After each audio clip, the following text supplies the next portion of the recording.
In an African village, where the sun bathed the fields in golden light and the air carried the scent of roasted maize, Rahama was known as a kind and gentle girl. She grew up in a humble home, surrounded by love, where her parents taught her the importance of kindness, patience, and respect. She dreamed of a beautiful marriage, a love story that would bring her joy and a family of her own. When Jabari, the son of a wealthy and respected family, chose her as his bride, her heart swelled with hope. She believed she was stepping into a life of happiness, where she would be cherished and loved. But the moment she arrived at her new home, reality shattered her dreams like broken glass. Jabari's family home was grand, much bigger than anything Rahama had ever seen.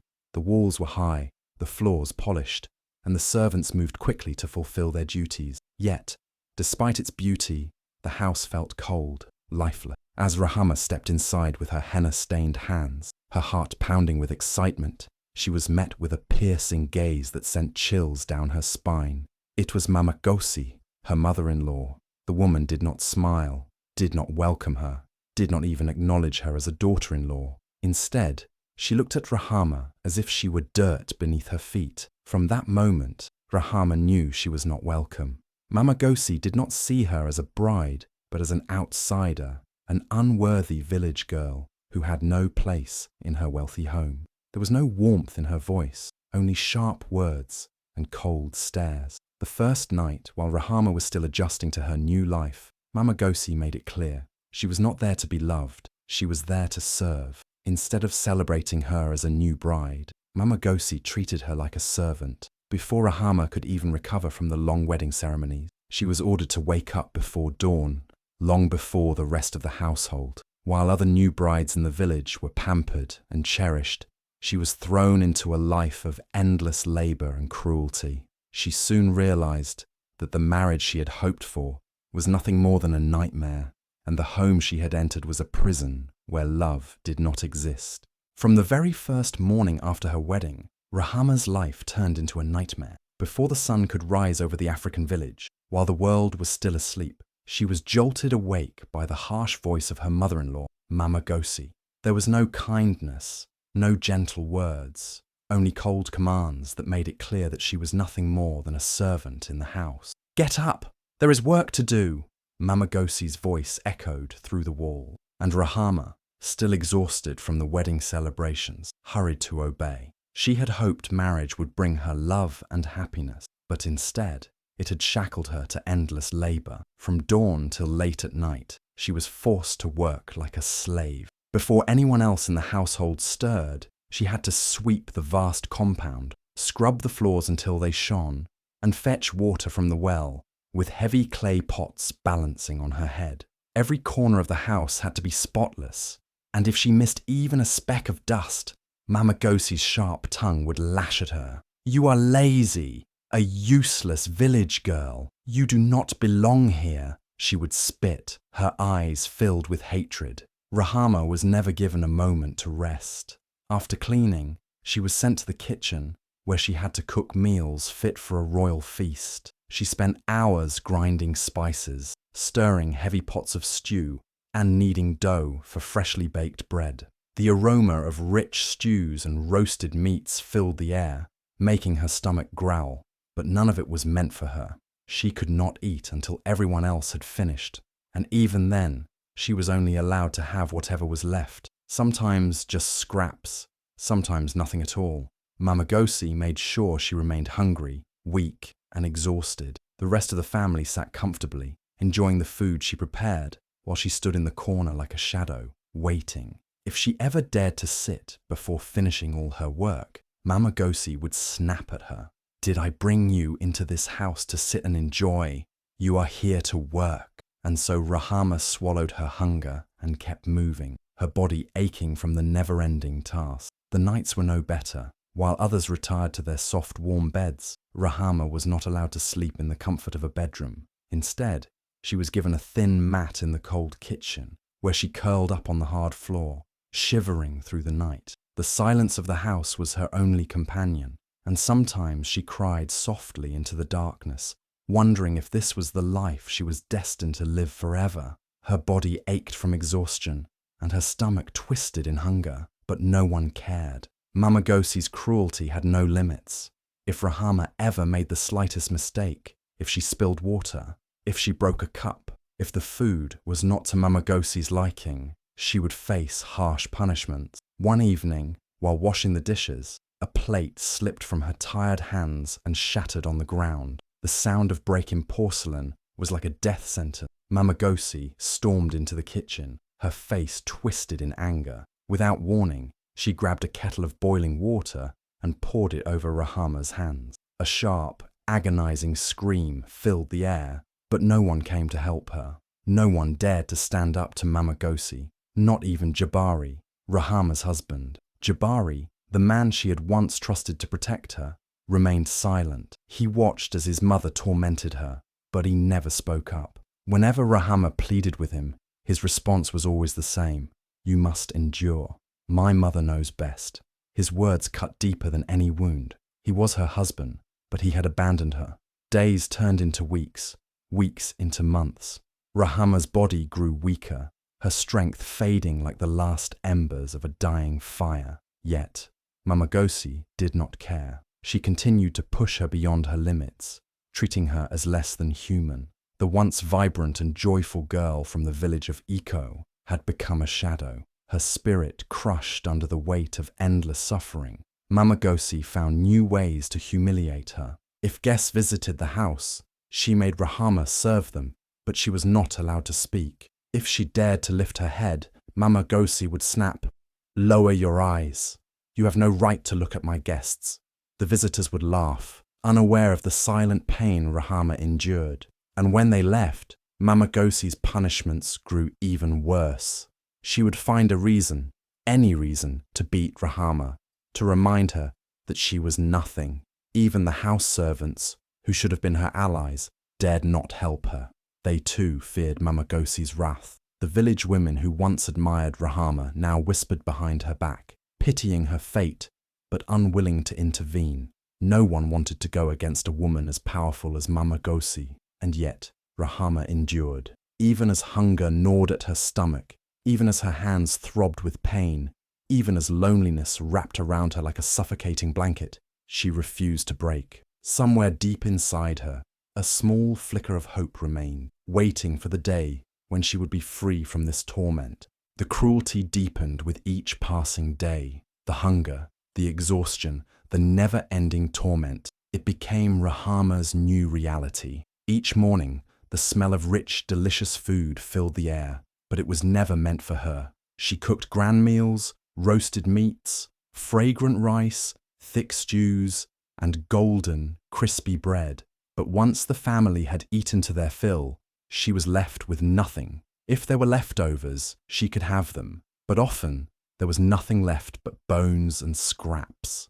And on days when Mamagosi was particularly cruel, she ensured Rahama went to bed on an empty stomach, watching as she struggled to stay upright from weakness. There was no comfort for her, not even at night. While the rest of the family rested in their warm, luxurious bedroom, wrapped in soft blankets, she lay alone on the cold, hard kitchen floor. The stone beneath her body was unforgiving, and the night air was cruel, creeping into her bones, making her shiver until her teeth chattered. She had no mattress, no pillow, only a thin, worn-out cloth that barely covered her. Sleep was a distant dream. She would lie awake, staring at the ceiling, her stomach twisted in hunger, her body aching from the endless labor of the day. But even exhaustion did not protect her from Mamagosi's wrath. One evening, as she washed the family's dishes after a long, tiring day, her fingers slipped, and a plate crashed to the ground, shattering into pieces. For a moment, everything was silent. Then heavy footsteps stormed into the kitchen. Before she could explain, a sharp, burning pain seared through her hands. Mamagosi had poured boiling water over them. A scream tore from her lips as she clutched her blistering skin, but her pain only seemed to fuel Mamagosi's anger. "Useless girl," she spat. "You think you can break my things and get away with it?" No one in the house came to help her. No one even flinched. Jabari, her husband, was there. He saw it all, and yet he looked away, pretending as if nothing had happened. The scars from that night never left her, just as the torment never ended. If she ever tried to speak up, to defend herself, Mamagosi had another punishment waiting. She was thrown into the dark, windowless storeroom, a place filled with old, broken furniture, crawling insects, and a suffocating dampness. The door would be locked behind her, trapping her in darkness for hours. There was no light, no air, no space to stretch. She would sit curled in a corner, trembling, the cold seeping into her bones, her body covered in sweat and dust. Fear wrapped around her, her heartbeat loud in the silence. She was nothing more than a prisoner in her own home. Time lost meaning. The days blended into one another, each one bringing new pain, new humiliation. Her body grew thinner, her skin paler, her eyes dull with suffering. Yet Mamagosi was never satisfied. She found new ways to break her, to strip her of every last piece of hope. The once lively, hopeful girl from the village had become a ghost, moving silently through the house, too afraid to even dream of freedom. But somewhere deep inside, buried beneath all the pain, a small spark refused to die. She didn't know when or how, but she knew she couldn't live like this forever. Something had to change. Something had to give. Rahama had always believed that Jabari, her husband, would be her protector, the one person who would stand by her in times of trouble. But with each passing day, she realized that he was nothing more than a passive observer to her suffering. Jabari had been the one to promise her a life of love and happiness. Instead, he stood by and allowed his mother, Mamagosi, to treat Rahama like a slave. It wasn't just the silence that hurt the most. It was the coldness, the way he refused to intervene when his mother's cruelty reached new heights. Whenever Rahama tried to confide in Jabari, to tell him about the endless beatings, the hunger, the nights spent curled up on the cold kitchen floor, he would simply shrug it off. "You must endure," he'd say, his voice emotionless, as if he had no care for her pain. "My mother knows best." His words were like a dagger to her heart. She had come into this marriage trusting him, believing he would protect her from the very world she feared. But instead, he dismissed her agony as if it were nothing. His indifference crushed her more than the physical abuse Mamagosi inflicted on her. The most painful part of it all was seeing Jabari, the man who was supposed to love her, stand by as his mother's cruelty broke her spirit. There were moments when Rahama would catch him looking at her, and for a brief second, she would see the flicker of guilt in his eyes. But it was never enough. He never spoke up, never demanded that Mamagosi treat his wife with the dignity she deserved. Instead, he allowed her suffering to continue. His silence was his betrayal, and it hurt more than anything else. There were times when Rahama would gather the courage to confront him. "Jabari, why do you let her do this to me? I'm your wife," she would plead, her voice trembling with desperation. But instead of offering her comfort, he would simply walk away, leaving her to face the torment alone. His words echoed in her mind long after he left. "My mother knows best." How could he say that? How could he choose his mother over her, the woman he had promised to love and protect? Jabari's neglect made it clear that he cared more about keeping the peace in his family than about the woman he had married. He would justify his lack of action by saying that Mamagosi was an elder and knew what was best for the household. But in his heart, Rahama knew that this was just an excuse, a way to avoid conflict and keep his life easy. Jabari's lack of action allowed the abuse to worsen day by day, and Rahama was left to suffer in silence. There were times when she would try to reach out to him, hoping for some kind of support. "Jabari, please, help me," she would whisper through tears. But his response was always the same. "I can't do anything. You have to be patient. My mother is just being tough on you for your own good." His words felt like a slap to her face. She wasn't a child who needed to be toughened up. She was a woman, his wife, and she deserved love, kindness, and respect, not a lifetime of abuse and neglect. As the days turned into weeks and the weeks into months, Rahama's hope for change began to fade. The more Jabari ignored her suffering, the more isolated she became. Her only solace was the small flicker of defiance that still burned inside her. refusing to let Mamagosi and Jabari break her completely. But it was becoming harder to hold on to that hope. Every time Jabari looked the other way, every time he chose his mother over her, she felt a little more of herself die inside. Jabari's betrayal was not just in his actions, it was in his refusal to act.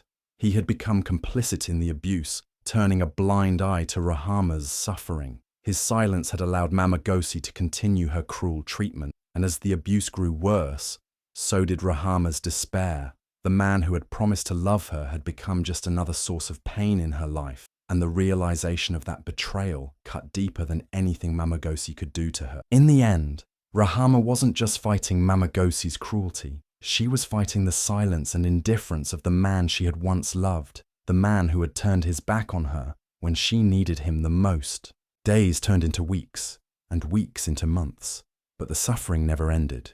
The body, once full of life and strength, became weak and fragile. The once radiant skin now bore scars, some fresh and others deep reminders of endless cruelty. Hunger gnawed at the stomach, twisting it in painful knots, but there was rarely enough food to stop the aching. Each night, the body trembled from exhaustion, yet rest never came easy. The floor was cold, the air heavy with misery, and the heart, though still beating, felt like it was barely alive. Every movement became a struggle. The legs, once strong enough to run through fields, now barely carried the weight. The arms, once full of energy, now felt too weak to lift a pot of water. The hands, scarred from burns and beatings, trembled as they worked. Each day felt like an endless battle. With no strength left to fight, the world started to blur, everything moving slower, the mind clouded with dizziness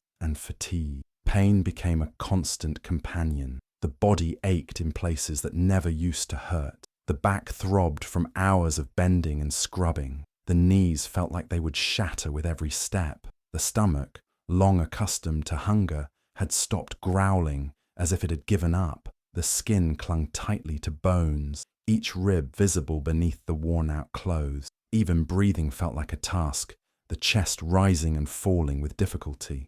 The eyes, once bright with hope, lost their light. There was no energy left to cry. Tears had dried up long ago, leaving behind only silence. The soul too began to fade. Prayers were whispered in the darkness, not for wealth, not for luxury, but simply for relief. The heart longed for someone to notice, someone to help, but the world remained blind to the suffering. The cruelty continued, and no one extended a hand. There were moments of complete hopelessness, moments where the thought of escape seemed like a dream, too distant. The mind wandered to memories of a time before the pain, before the hunger, before the loneliness. But reality always pulled back with the harshness of another slap, another insult, another day of labor, with no end in sight. The days became a blur of suffering. The body moved on instinct, not out of strength, but out of habit. Survival was no longer a conscious choice, just a routine that continued without thought.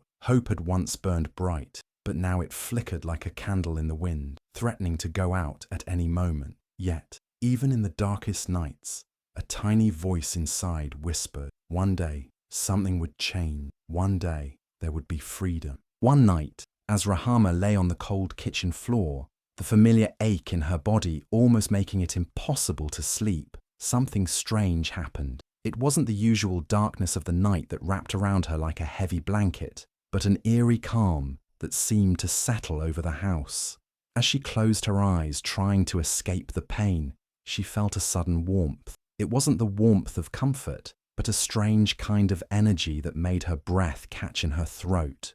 She wasn't sure if she was still awake or if she had drifted into sleep, but there she was, standing in a field, bathed in the pale light of a full moon. The air felt heavy, thick with something unexplainable. And then, from the shadows, an old woman appeared. Her clothes were tattered, her face lined with age, but her eyes, those eyes, were sharp, full of wisdom and warning. She seemed familiar, yet Rahama didn't know her. The woman walked slowly toward her, her presence both calming and unsettling. With each step, the wind began to stir, a quiet whisper in the air. "You," the old woman said, her voice soft but full of power.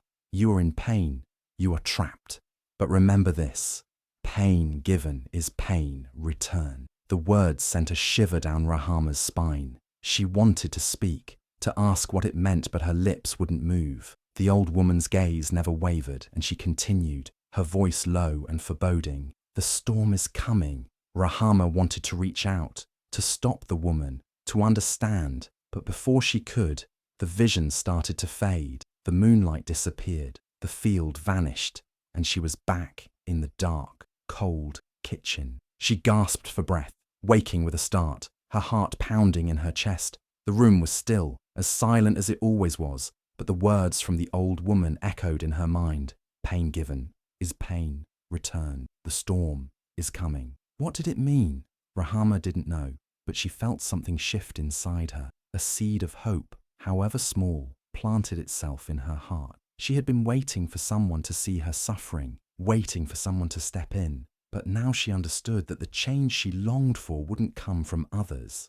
It would come from within. The storm wasn't just a warning of a physical storm. It was a sign that everything was about to change, that the cycle of pain and suffering would one day break. The old woman had whispered the truth Rahama had been too afraid to face, that the time for revenge, for justice, was near. The dream haunted Rahama for days, the words repeating in her mind like a chant.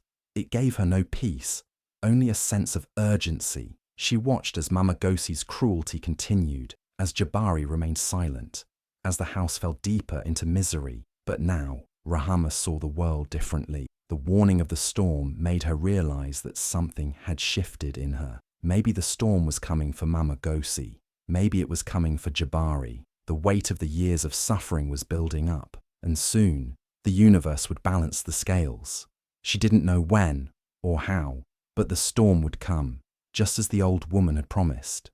In the days that followed, Rahama felt a quiet strength begin to rise in her. She no longer cowered in fear. She didn't let Mama Gosi's cruel words break her spirit the way they used to.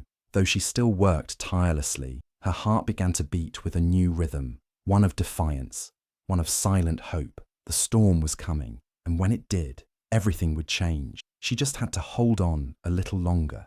The winds of fate began to shift, bringing with them a storm no one had seen coming. The house that once echoed with the cruel laughter of Mama Gosi now stood eerily silent. The once powerful woman, who had ruled over Rahama with an iron fist, was now reduced to a frail, suffering shadow of her former self. A mysterious illness had taken hold of her body, twisting her limbs with unbearable pain. No doctor could explain it, no medicine could ease it. Day by day, her strength faded, and the woman who once commanded fear now lay helpless, her cries of agony filling the very house she had turned into a place of suffering. Jabari, the once proud businessman who had stood by and watched Rahama suffer, found himself drowning in misfortune. His business, which had flourished under the illusion of stability, crumbled overnight. A terrible scandal erupted, exposing corruption, deceit, and mismanagement. Investors pulled away, clients disappeared, and debts came crashing down on him like an unforgiving wave.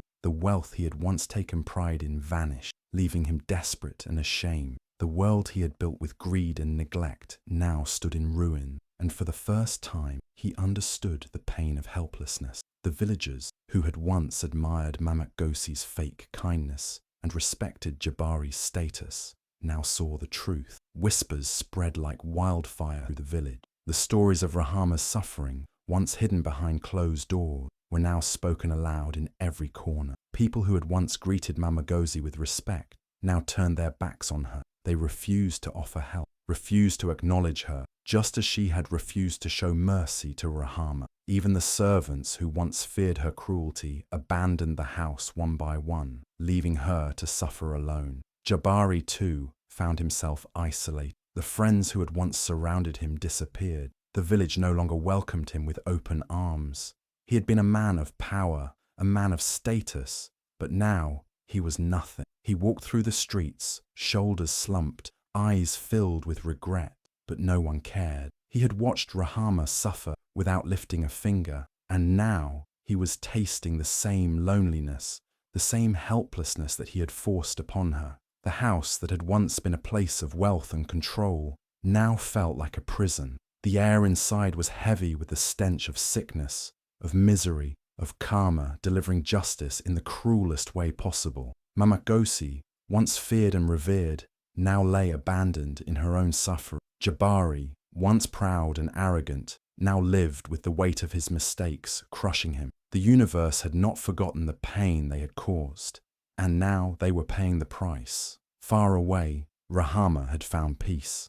She no longer lived under their shadow, no longer endured their cruelty. She had left behind the pain, the hunger, the fear. But karma had found its way back to the house where her suffering had begun, and it showed no mercy. The storm had arrived, just as it had been foretold, and it left nothing but ruin in its wake.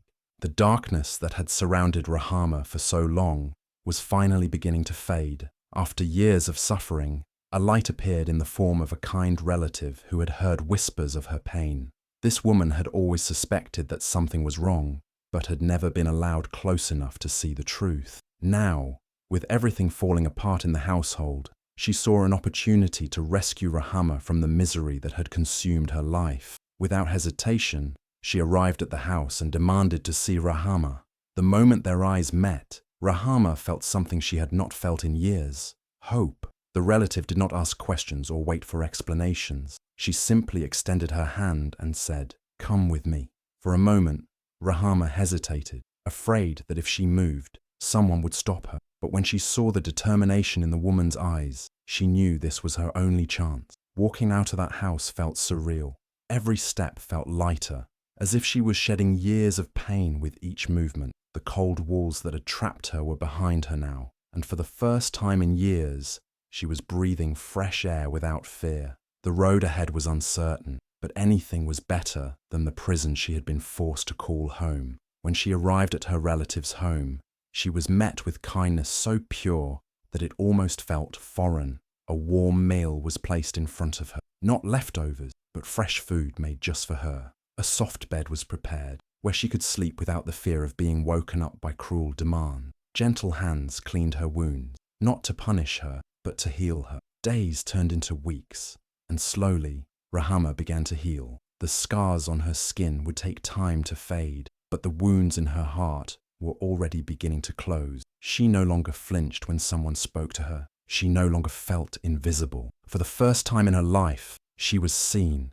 valued, and cared for. The woman who had once been weak and broken was beginning to rise again. The storm had passed, and now Rahama stood at the beginning of a new journey, one filled with love, dignity, and the freedom she had once thought was impossible. The walls of the grand house that once stood as a symbol of power and control were now crumbling, just like the lives of those who had ruled over it. The woman who had once commanded fear and demanded obedience was now nothing more than a helpless, broken figure lying in bed. No one came to serve her. No one rushed to fulfill her demands. Mama Gosi, once strong and feared, was now weak and suffering, trapped in the same pain she had inflicted on Rahama. Her body, once full of life, now ached with an illness no doctor could explain. The pain was unbearable, twisting her limbs, burning through her veins, yet there was no one left to care. The same villagers who had once respected her now whispered about the cruelty she had hidden behind her false kindness. No one pitied her. She called for help, but the house remained silent, just as she had remained silent when Rahama had cried out in suffering. The cold, empty house became her prison, and her cries echoed in the very walls that had once witnessed Rahama's pain. Jabari, who had once walked with pride, now walked with his head hung low. His wealth, his status, everything he had built had crumbled in an instant. The business that had brought him respect had been destroyed by scandal, and the people who once called him a friend had abandoned him just as easily as he had abandoned Rahama. The riches he had taken for granted were gone, and with them, the illusion of happiness he had built around himself. For the first time, he felt the sting of loneliness. He sat in the ruins of his life, remembering the woman who had loved him, the woman he had ignored and betrayed. He had once told Rahama to endure because his mother knew best, but now He was the one left to endure the consequences of his own actions. There was no escape from the weight of his regrets. He had lost everything, but worst of all, he had lost the only person who had truly cared for him. The realization came too late. Rahama was gone, free from the misery they had forced upon her, while he and his mother were left to suffer in the same darkness they had once cast upon her. Karma had come, and it had left nothing but ruin in its wake. The past was a closed door, and Rahama never looked back. The pain, the suffering, the tears, everything she had endured was now a distant memory. She had stepped into a life where she was cherished, where love and kindness surrounded her. The girl who had once been broken now shone with a light that could not be dimmed. She flourished in ways no one had imagined. With each passing day, she grew stronger, her laughter returning like the sound of rain after a long drought. She found purpose, built a new life, and embraced the happiness she had once believed was impossible. Love found her, not in the form of wealth or grand promises, but in simple, genuine kindness. She had been a prisoner in a house filled with cruelty, but now she was free, walking a path of joy and peace. Meanwhile, far away in the ruins of what was once a powerful household, misery consumed those who had tormented her. Mamagosi, once feared, lay helpless and forgotten, her body writhing in pain that no remedy could ease. Jabari, once proud and powerful, wandered through life with nothing but regret. Wealth had abandoned him, friends had turned away, and he was left with only memories of the woman he had betrayed. As Rahama embraced her future, they remained trapped in the past, drowning in the misery they'd created. The universe had balanced the scales, and justice had been served. There was no revenge, no anger, only the quiet, undeniable truth that in the end, kindness and resilience would always triumph over cruelty. No matter how much cruelty exists in the world, karma never fails. The pain you give to others will always find its way back to you, and kindness will always triumph in the end. If this story moved you, don't forget to like, share, and comment your thoughts below. Let's spread the message of justice and hope. Subscribe for more inspiring stories.